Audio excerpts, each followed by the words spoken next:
Architecture is really the art and science of turning fiction into fact. Sometimes kind of real architectural life interferes with intellectual architectural life. There is no such thing as architecture. Hello everyone, this is Vikram Prakash and you are listening to Architecture Talk. Each episode we try and have a conversation with any contemporary thinker on issues of architecture and architectural thinking. And I think by now you must have got quite used to the idea that for me architecture and the world of architectural thinking is quite broad and I interpret it widely. Today I am talking to two young artists, Sadie Wechsler and Pao.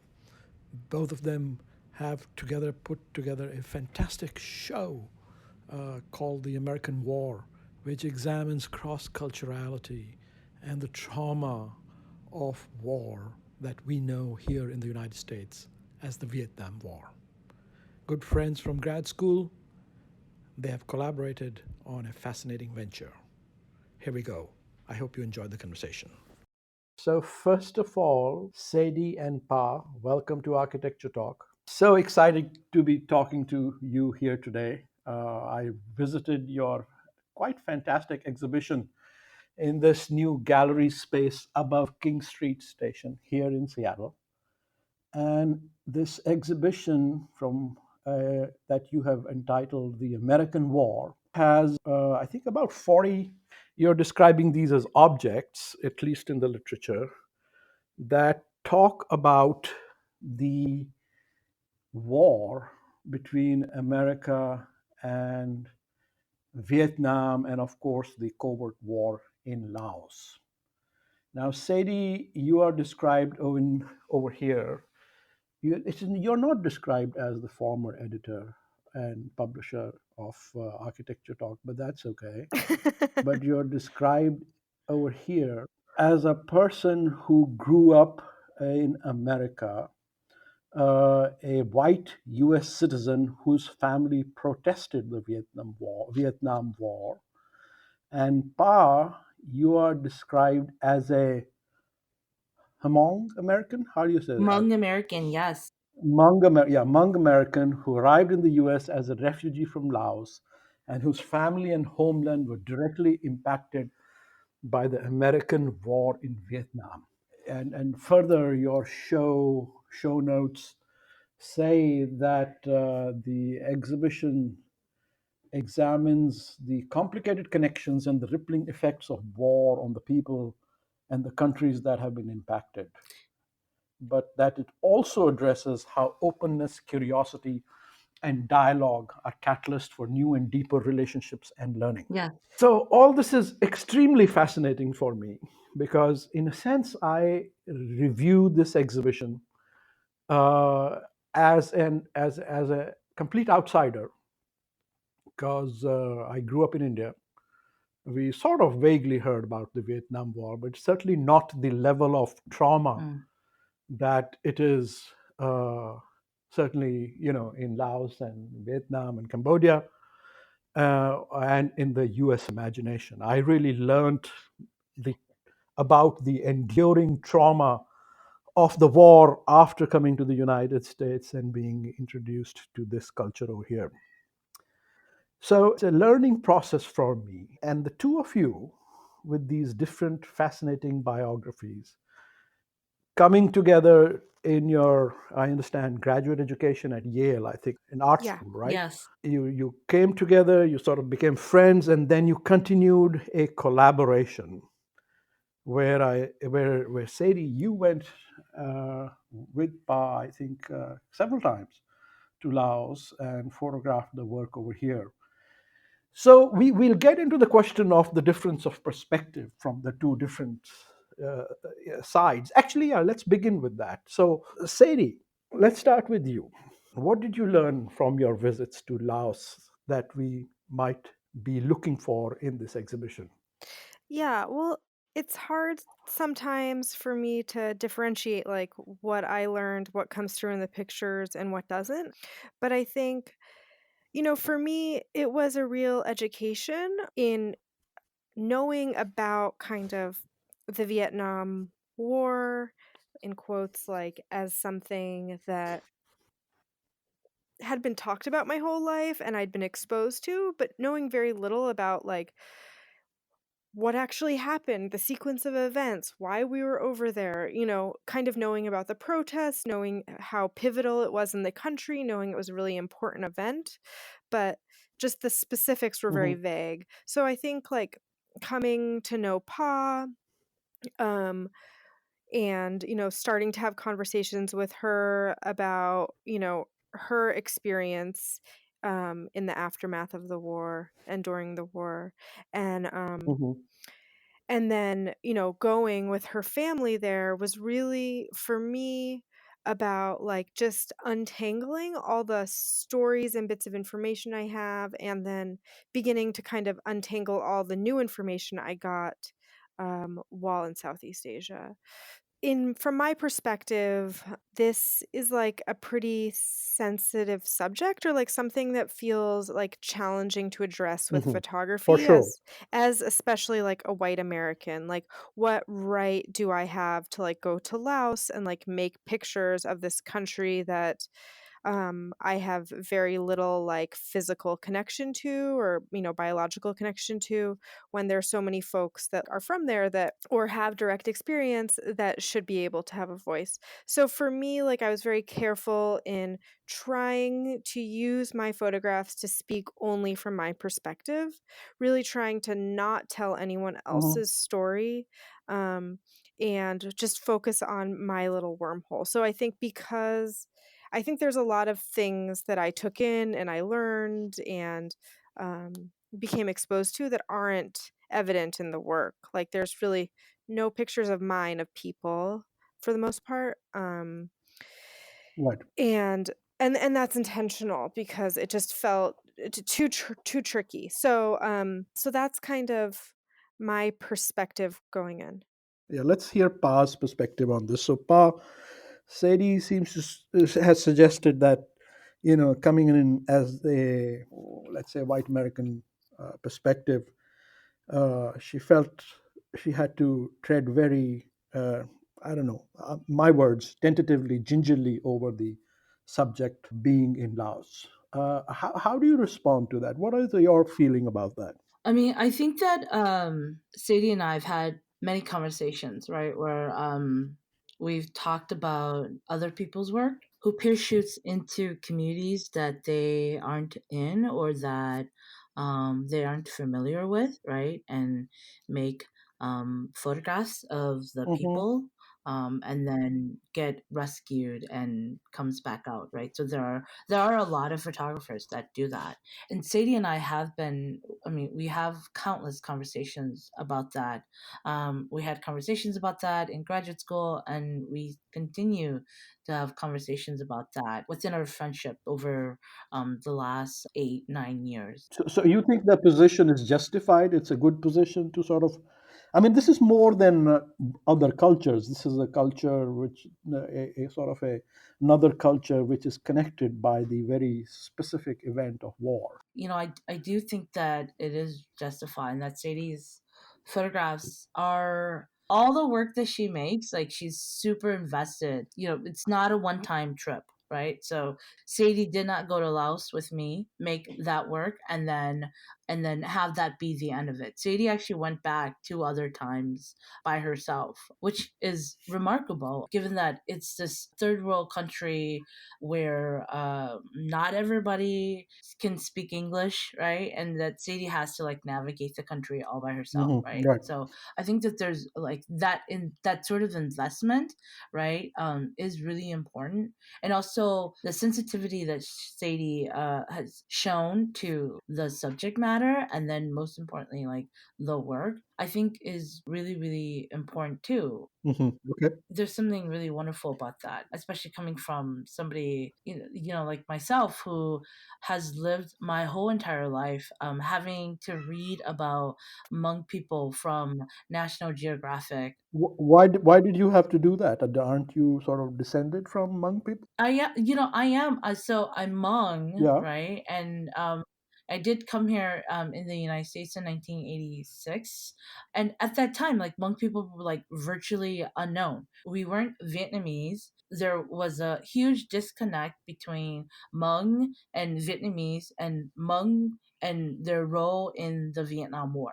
Huge Mhm. disconnect. If you go and you look at high school history books, and Hmong people are not mentioned in any of the stories or history about the Vietnam Right. War. So we're not mentioned. Mm. We've always been this hill tribe, nomadic group from the northern jungles of Laos, and that's how we've sort of always been categorized as these, ethnic Lao indigenous folks from Laos who were ran out of China and has settled in the northern jungles of Laos. But there's always this sort of disconnect between the Vietnam War and Hmong Mhm. people. Because of that, I myself, growing up, has always been very confused about the Vietnam War and then the war that we fought in, as if like those two were two different wars. So, but tell me this. So, Yeah. let me just sort of go back to where the conversation of cross culturality. So, now you came to the U.S. in 1986. How old were you then? 4 or 5. So you were very small, very young, yeah, and so you've Yes. grown up pretty much over here. Now, I came to the United States also in 1986, coincidentally, Mm, but I was 23 then. mm, And one of the interesting things about speaking, many times I feel like in the United States, I'm expected to speak for South Asia or India. And by implication, I'm not, given full access to speak for America. yeah. Whereas I consider myself certainly being able to speak for America. But if I can speak for America, Americans should be able to speak for South Asia as long as they have a certain sort of familiarity with it. Would you agree with that? I mean, yeah, I absolutely do. That's why it was so crucial for Sadie to go and make the work that she made. But like, I don't feel comfortable doing that. Yeah, but what I'm saying is that's where the bravery and interest of the work is. You could say, I don't feel uncomfortable about doing that, Sadie, and then not do it, which is what most people do. But to Yeah. recognize that you're not Right. comfortable about it, but then to go there and yet produce the work, if you don't do that work, then nothing happens. Then the sort of project of openness, curiosity, and dialogue, which you're highlighting in your text, doesn't happen, right? What do you think, Sadie? Yeah, absolutely. I mean, I think it's like scary or uncomfortable to broach these subjects, but also I think particularly for photography, it feels really important to be making work that's like on that edge of comfort, just to engage in this dialogue, and think about what we have the right to photograph, how we want to interact with the world around us, what's interesting about our perspective. I think that one reason why it's uncomfortable is because, like, as an American, which we all are, like, this legacy of war is horrifying, and continues today. I think trying to like come to terms with that or visually wrestle with that is something that Pa and I are both doing. And I think it's important to see it both from Pa's perspective, but also from my perspective, because, especially for folks who have a background similar to mine, um, I think, there's a lot of education that needs to happen, but also just like understanding visually how these repercussions play out. Hmm. Right. I mean, let's talk a little bit about the war in today's imagination. Uh, I read a statistic somewhere that pretty significant percentage of new millennials, have only a vague idea of the Vietnam War.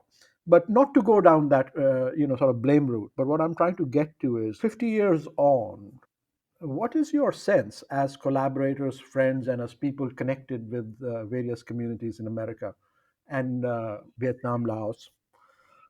What is your sense of the presence of war in the two countries, let's say, today? I mean, I think like for me, what's Hmm. really fascinating is the war tourism that happens in Laos and Uh-huh. in all around Southeast Asia, right? Like uh, there's this war tourism that's like geared towards like the West, right? Sort of like come and look at where you bombed us. Come and look at all the people or like the natural landscapes that's been affected. There's a lot of that in Southeast Asia, Mhm, in Laos very specifically, and then also in Vietnam and Cambodia too. So mhm, I mhm. find that fascinating. Fascinating good, fascinating bad. I can't tell. You know, for instance, like my dad is planning a trip for my all of my siblings and I to go back in December with him, right? Mhm, And the mhm. trip is mostly going to be a trip that's made up of all the places that he's lived and also that has been bombed by the United States. So, so you're talking about yourself as one of the tourists. Yes, myself as one of the tourists, right? As somebody who's like who left very early on in Laos. I think my family left their village. My mom says a couple of months after I was born, right? So they Mhm, went into hiding, and then they crossed the Mekong River and then lived in the refugee camps for a couple of years before we came to the United States. So my parents left 5 or 6 years after the Vietnam War, but also like my dad had to fight during the war too, not because he was recruited, but as a means for like survival. He had to fight in order to survive. And so I think a lot about like these places that have been bombed, but then are also like they sometimes act as like memorials, but they're not memorials. They're like these like tourist attractions, and that people go, right? And that there's like a set fee for folks who live in Laos, and then there's like a set fee if you're like a Westerner. And us as like as Americans or as Westerners, like we are what is keeping war tourism alive in Southeast Asia. So, how would you describe your exhibition? Let's turn to you, Sadie, as different from war tourism. Mm. I mean, I don't know, Pa. I'll answer this question, but you can feel free to disagree with me. Um, I would say that it's very much a part of that. I mean, it's about understanding. I mean, I think that Pa and I both, again, not to speak for her, but like I definitely come to Laos to this perspective as some kind of outsider, right? With some kind of like, I feel like it's important for me to take on a certain amount of guilt or responsibility, but also as someone who wasn't directly involved. And I think that, Pa's from Laos, but is visiting, as an outsider. Now, both of us are approaching this subject as different forms of tourists. And it's absolutely like built into my images of place. There are places, some of them that are on the route that Paul refers to, some that are more off the route, but all that are kind of listed on some tourism site. I think tourism or understanding something, a place that you have relationship to but, aren't a resident of is like something that is really integral to the show. Do you agree, Paul? Yeah, I do. And I think like what makes Sadie's work so important to this conversation, I think, is because one, I don't think any other photographer or artist that I know of who's made work in Laos is talking about the war tourism. And then two, to look at it like critically, right? I think is really important. And I think like if anything, I think Sadie's work is a critique of the war tourism. So, let's turn to your photographs, Pa. What are you trying to project? Your photographs are your family, friends, people, a lot of people that you know, unlike Sadie's. What is the story you're telling? So my work spans a couple of different bodies of work, and so I think like in order to talk about my work, I have to like really go back to like the beginning of me making work. So I've always wanted to be a photographer because I wanted to tell these bedtime stories that my dad used to tell me and my sister. And so he would just always record these bedtime stories because he worked the third shift. My sister and I would always play it in the tape recorder so that she and I could fall asleep to my dad's voice. I think like from a very early age, I decided that I wanted to be a writer so that I could record these stories. And as it turned out, I wasn't a really good writer and realized that photography was something that was like very similar to writing.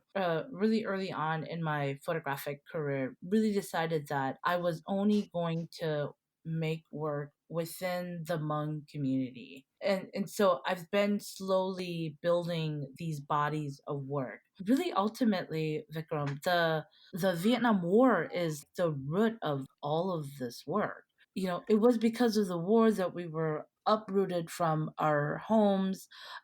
It is this war that separated families, that leaves us wanting, right? That leaves us like having this sort of desire, right? Like older Hmong men who fought in the war, you know, their desire is to be recognized by a military that has all but forgotten about them or that has like written them off, right? It's because of the war that we found our leader, right? This guy General Vang Pao, right? And it's from General Vang Pao that you know Hmong people want to go back to Laos. So it's like the war is sort of the basis for everything. And so my bodies of work, while some of them do talk about the war face on, a lot of the war is very much like embedded in the conversation. The war isn't always seen, right? And that like Right. in some ways there are these sort of stand-ins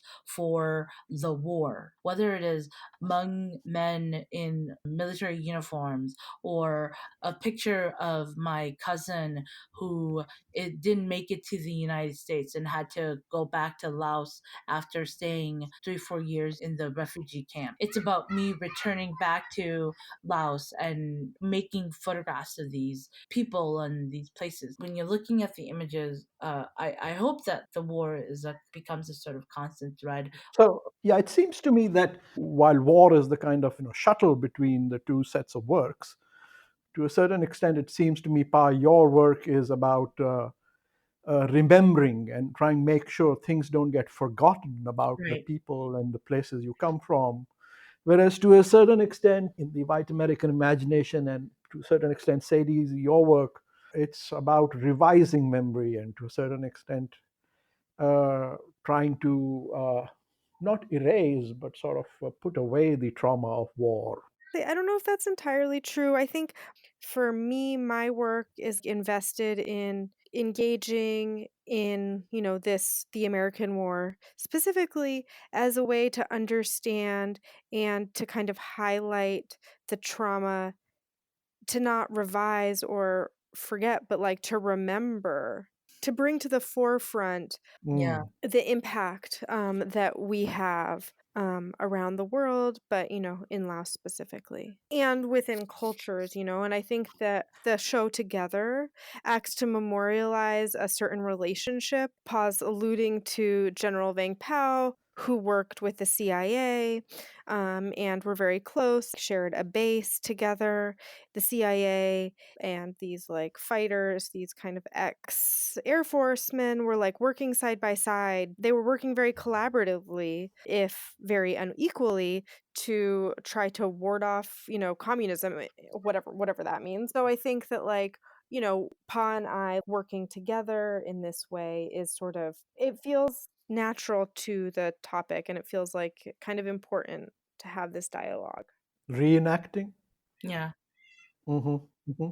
I mean, yeah, that's interesting. I didn't put that together. That to a certain extent, you are replaying an old story, Mm. but in very different circumstances.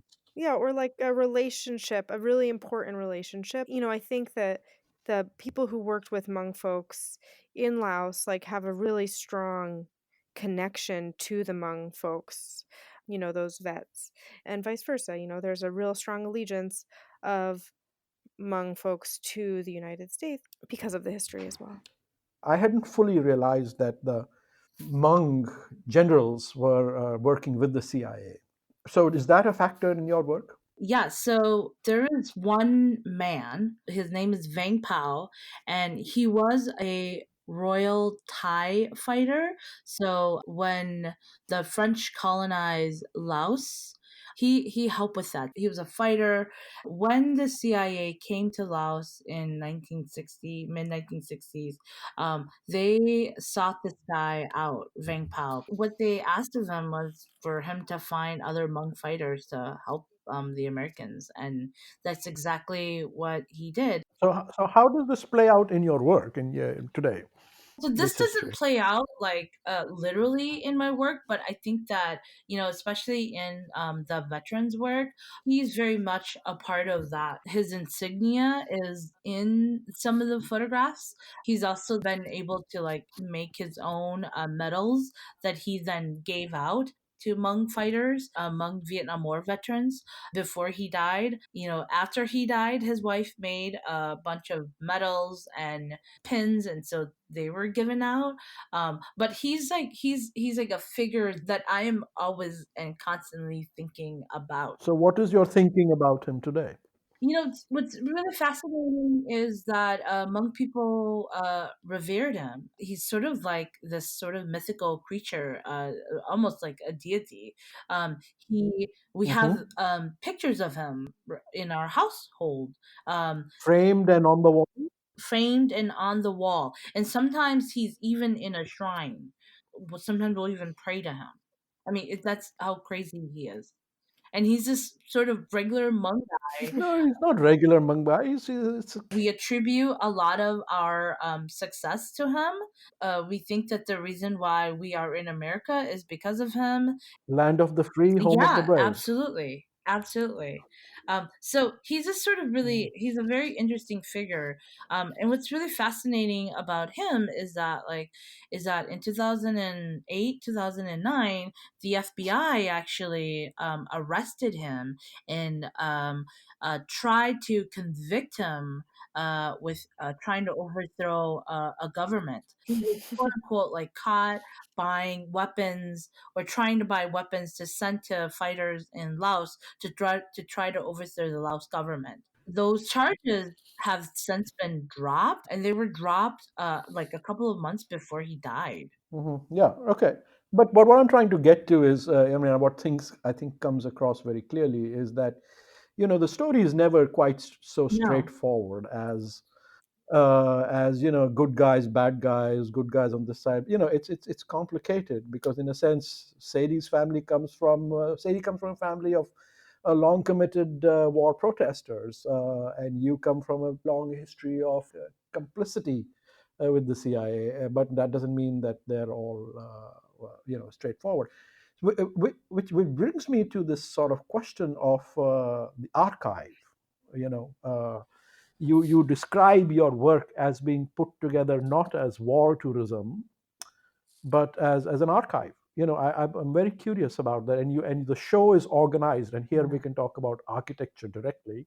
You have done architecture work in your design of the show, the spatial organization and layout, which is what architects do, by the way. uh, is that what you mean by an archive, a sort of complex history with multiple points of view? What is your sense of a archive here? Let's start with you, Sadie. Like, in a sense, this is an interesting show because it's very much it's a collaboration of sorts, right? But it comes from work that Pa and I are both making independently and that exists in other places, as their own body of work. So it's not a new collaborative piece in some sense, but also in showing the work together in this way, we're creating something new. And the way we've conceived of it is not like a two-person show, but a deep conversation. So, um, so one way that we were kind of conceptualizing this is the idea of a study room or like a research room, say in a museum. And Pa and I have both spent a lot of time like looking through other existing archives.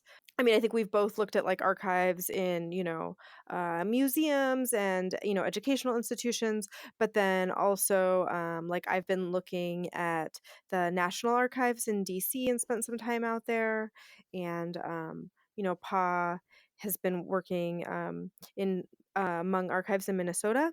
And so we were thinking about like spaces in which you view these works and ways you view them. So you pull from an existing catalog, you pull certain items, and a lot of times if they're unique objects, they're like placed really specifically on rails or kind of standing up on tables. You piece through them quite carefully, and you have a whole list of things you want to pull, and then there's only a few things that you Mhm. pull that are like of interest to you, and you kind of create your own edit of this work, your Sure. own understanding of the research you've pulled from whatever speaks most presently to you. And so we were thinking of this show kind of both of us pulling from our archives, our body of works, along with other existing archives, kind of interchangeably, and so placing our works together, but allowing the viewer then to kind of take what they want from it, like not presenting a singular narrative that presents one kind of certain understanding of the world, but like allowing people to become engaged in the work they're interested in and let the other stuff go. Like it's not important to us that each picture builds specifically off a singular the last picture to form one's understanding. So Pa, for you, is the archive constructed in any way differently? You were talking also about, the presence of the archive in your home and photographs on the walls and so on. What is the notion of archive that you are sort of investing in the show? It was very important for me and Sadie to think about the work collectively as a like this sort of study room archival space. And so it was really important to have the rails, to have the images lean back against the rails. And I mean, I come from a very like Western understanding of a study room. We have these images, and let's curate these images and let's just put them on the wall, and let's allow our viewers to decide, right, like what they want to take away from the space. We'll give them Hmm. prompts, right, and the prompts are going to be the titles of our images, and then also the title of our show. That's all the prompts that we're going to give them. So, are there any archives in Laos that about the war? Did you visit them? So, are there archives in Laos? Yes, there are. Did I visit them? No, I did not. But there are also archives in Minnesota. There's the Hmong Archives that's right in St. Paul, and then there's the Cultural Center, which houses everything and anything to do with Hmong. And so those are the archives that I visited. Also, our family, we also have archives of images too, and so I also pulled from those. Sadie, that's one of your photographs of one of those sort of cutout Yeah. things in some tourist site Yeah. where people can put their face into. Is that an archive for you, or is that what is that? Well, I think, I think also the important thing to understand about like, I don't know, Pa and I can like make these distinctions where we talk about like an archive versus our work or whatever. But like, really, I think in the way we think about it, it's kind of indistinguishable. It doesn't really matter. A lot of my pictures that I've been making for a long time include pieces of archives inside of them, and it's not necessarily known to people. And likewise for Pa. Yeah, so that image though is just sort of like I found that there's a group that collects does really amazing work and takes undetonated bombs out of the land. And so Hmm. this was like inside of their inside of like a visitor center for them. They have a place where you can kind of do this. So in some senses, yeah, it's like an archive image, but it's one that I took of like a found still life, I guess. Okay. So that image kind of exists with others, in that little sequence in the show. they all kind of address the archive in different ways. Some are pulled straight from archives, some kind of appear to be archival, and others like piece together my work and archived images inside of one frame. Yeah, so I don't know, these distinctions Okay. are quite blurry. So as we move towards the end over here, returning where we started, you talk about people taking away whatever they can from the show, and you talk about your show as catalysts for new and deeper relationships and learning. So, in the dialogue that you have had over the years, my question that I'm going to pose to each one of you is, what did you learn through the process? And the question is, through the relationship that you have had, through the work of going to Laos, both of you in some sense as tourists, and in the work of specifically putting together a show that sits above King Street Station here in Seattle. Through this entire process, what have each one of you learned? Something that I've learned from just working with Sadie the last couple of years on this project, I think for me it's like it's allowing other people like in the conversation. I think like that's something that's like really important, right? And I guess what I mean by other people is like allowing Americans to like to also be in the conversation. And I think for me that becomes really really important. Just because while the war greatly affected people in Laos, it also affected Americans too, and that's also a conversation that like people in Laos don't really have. Or I know that my parents like were completely oblivious to the fact that while the war took place in Laos, Americans were protesting against the war.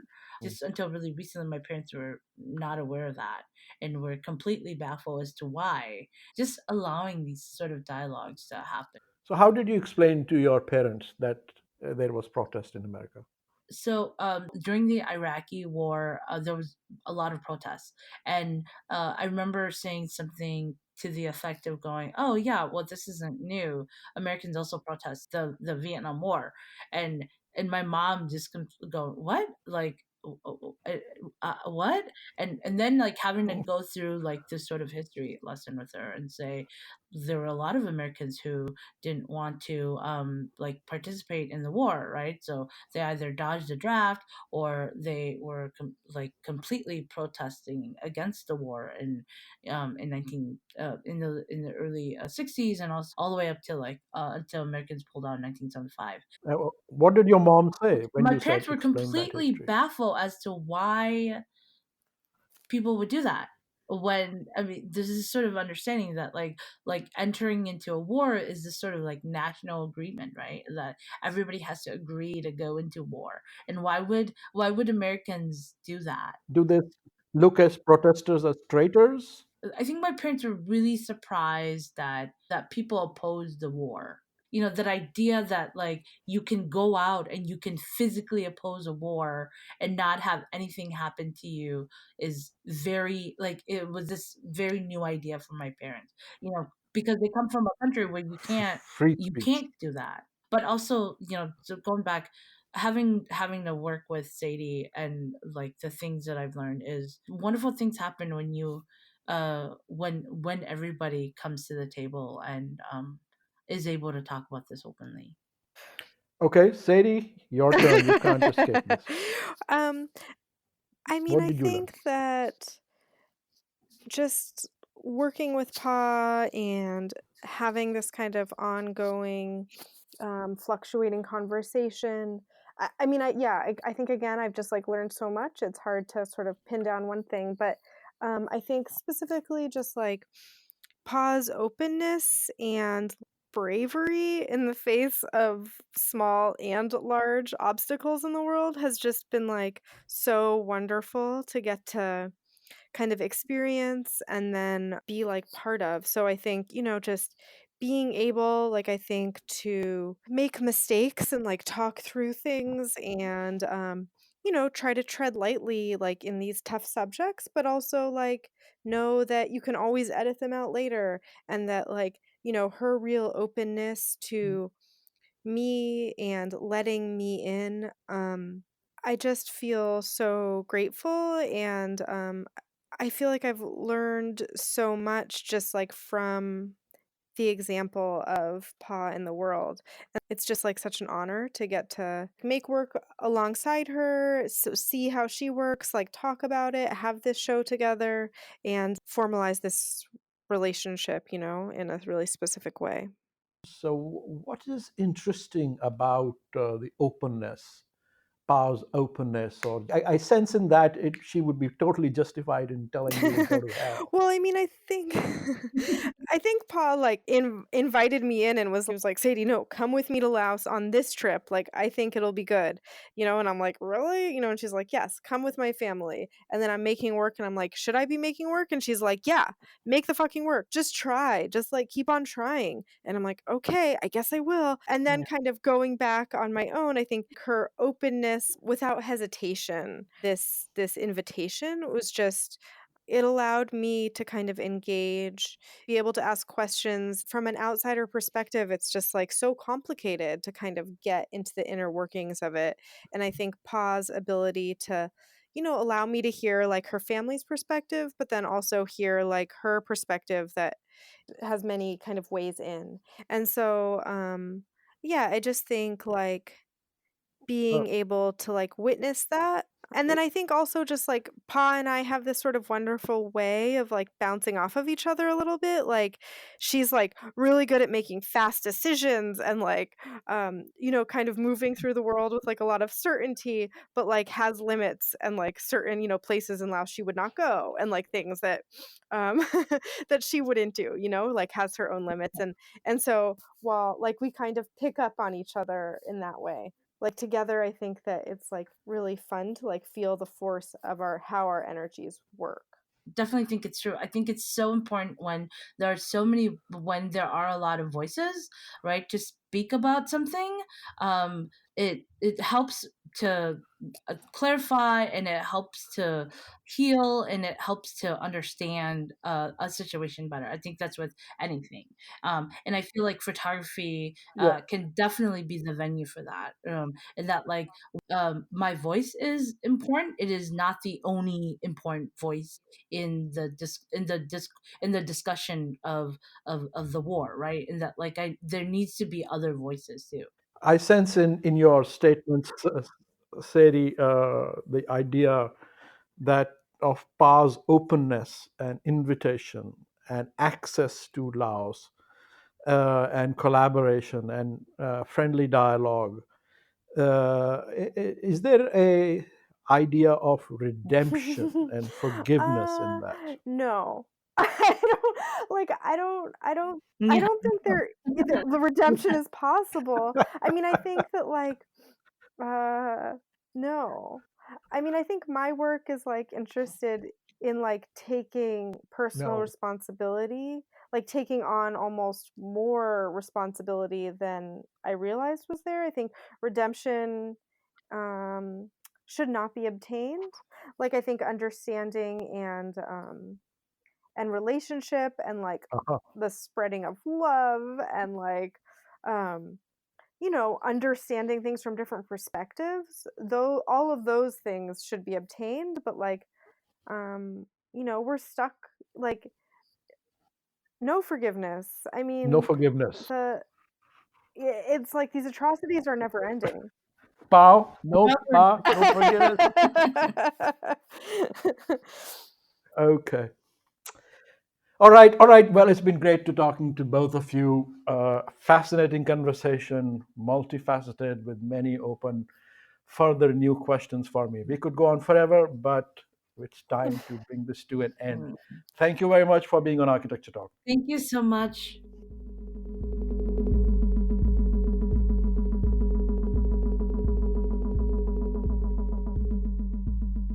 Thank you for listening to Architecture Talk. This is your producer, Sammy Prouty. We hope you enjoyed the conversation, and if you did, please subscribe and rate us on iTunes or Spotify. We would also love to hear from you if you have any suggestions for new topics or guests. You can always reach out to us via our website or Instagram. And remember, if you ever want to read up on something we reference in a conversation, the website is complete with a timestamp outline for each episode so you can further stretch your thinking. Thanks again, and until next time, this has been Architecture Talk.